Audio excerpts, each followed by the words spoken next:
নমস্কার বন্ধুরা, হরিনিত্যে কিচেনে তোমাদের সবাইকে স্বাগত জানাই। আজ শেয়ার করব পালং শাকের ভীষণ টেস্টি আর ভীষণ ইজি একটা রেসিপি। রোজ রোজ একঘেয়ে পালং শাক রান্না খেয়ে যদি বোর হয়ে যায় তাহলে এই মজাদার রেসিপিটা ট্রাই করতে পারো। তো চলো দেখে নিই রেসিপিটা।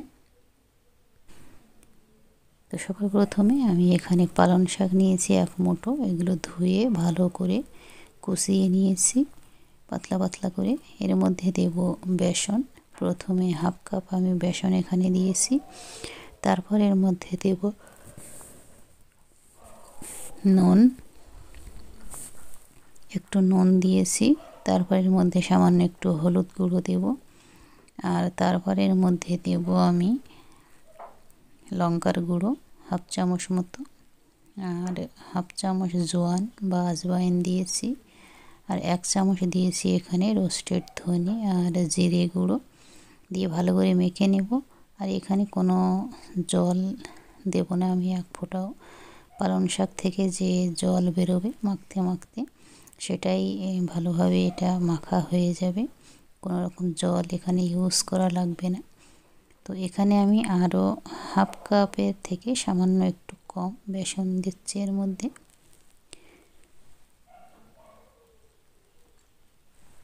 দিয়ে ভালোভাবে আমি মেখে নিয়েছি। এবার এখানে মশলা বানানোর জন্য আদা, রসুন, পেঁয়াজ আর টমেটো নিয়েছি। এগুলো পেস্ট বানিয়ে নেব। এবার কড়াইতে আমি সামান্য একটু তেল দিয়েছি। তেল দিয়ে পালং শাকের যে মিক্সারটা বানিয়েছিলাম বেসন দিয়ে, সেটার থেকে আমি ছোট ছোট বল বানিয়ে নিয়েছি। এবার এই বলগুলো তেলে ফ্রাই করে নেব।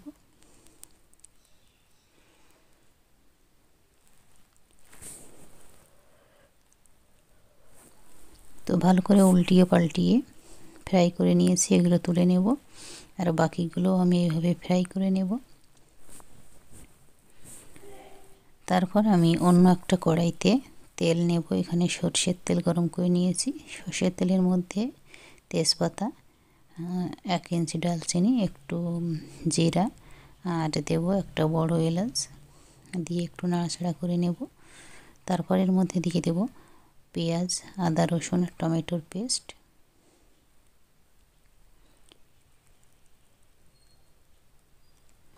দিয়ে ভালোভাবে মিশিয়ে নেব। তারপর এর মধ্যে দিয়ে দেব হলুদ গুঁড়ো আর দিয়ে দেব নুন স্বাদ মতো। তারপর দিয়ে দেব এখানে কাশ্মীরি লঙ্কার গুঁড়ো 1 চামচ, আর দেব এখানে ধনে জিরে পাউডার। দিয়ে ভালোভাবে মিক্স করে নেব। ভালোভাবে মিশিয়ে মশলাটা কষিয়ে নেব বেশ খানিকক্ষণ। মশলাটা ভালোভাবে কষানো হয়ে গেলে এর মধ্যে দিয়ে দেব জল। তো প্রথমে আমি একটু মিক্সারটা ধুয়ে জল দিয়ে দিয়েছি। তারপর এর মধ্যে আরও সামান্য একটু জল দিয়ে দেবো 1 গ্লাস মতো।